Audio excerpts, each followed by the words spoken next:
Well, it's week 5 of the Graystone Together study of From Embers to a Flame by Harry Reeder. And I want to again thank all of you for helping to make our space friendly for kids and safe and being with them and making sure that they get to hear about Jesus. I want to make sure you're still part of the conversation. And so I wanted to go over this week's discussion and what we talked about in the Sunday school hour time. The discussion was really fruitful, and it was really focused on looking at the 4 areas that Jesus grew as he was a young man, and how as he was growing up, he grew in wisdom and in stature and in favor with God and favor with man. That was kind of the 4 big areas, and a lot of our discussion was centered around how those things happen. A big part of it is the idea that we don't take on discipline. We don't try to grow for the sake of earning favor with God, to feel like we can earn his love or earn enough to be good enough for him. But we do so because of grace, because we've experienced his love and his mercy, because we've known what it means to be known by him. And because of that, then we are moved to grow, to become more like him, to take on the characteristics of Christ. And so we talked a little bit about just some different ways that we do that. That for one, that we take captive every thought, that as we're growing intellectually, that we're not just becoming stagnant, that as we study and learn, that we can learn more of the character of God. And so one of the questions that I had coming out of that was, how has learning more about the world God has made you love him more, caused you to worship? I loved studying science in high school, and I actually wanted to be a high school biology teacher when I went to study in college. And I took a lot of biology classes and gained a deep appreciation for God's workmanship and how he designed his people and his world to function so that it all works so beautifully.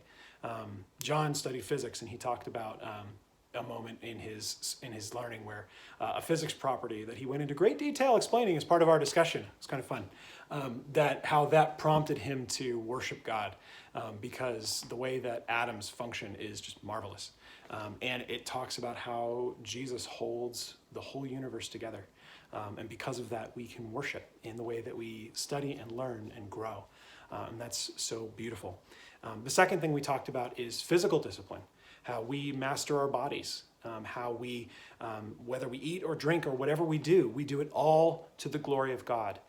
And so the question for that was basically thinking about self-control is one of the last of the fruits of the Spirit that works in our life, but it's a very difficult one to live out and to think through. And as we're in the season of Lent, the idea of how we master ourselves and our flesh is very much in front of us.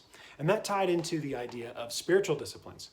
There was a discussion throughout the book of things that we fast from, that we turn away from, things that were forming us in the world, that are making us more like them, that we maybe take a step away from, that we deny ourselves, so that we can become more like Jesus just by living simply or taking time in silence, which is so hard to do in a technological world, by sacrificing, maybe fasting from actual food, living a chaste life and submitting even our sexuality to the work of the Lord. And then we also take some things on, that we feast on new practices in order to become more like Jesus. As we put off things, we put on new things to become like Christ. And so that feasting, sometimes that involves studying God's word, going into prayer very deliberately, which we're going to talk about more next week, taking time to reflect and to pause and to learn. And so one of the big questions was, have there been practices that you or perhaps someone close to you have found fruitful in terms of maybe putting some things off and not doing them, and instead taking on a time of doing something deliberate to further your relationship with Christ and to grow closer to him and to discipline yourself? And then the last piece of this discussion was, when we say the word discipline, it often has kind of different connotations. For those of us who either have kids or work with kids, discipline sometimes means corrective discipline, that it's us correcting when something is wrong. Discipline is also about being formative, doing things and practices that make us like something. But it also is corrective. And church discipline, the idea that we are given to each other to grow together, can be really hard, because submitting to each other means that we are vulnerable, that we have to get into each other's business and meddle, which nobody likes to step into.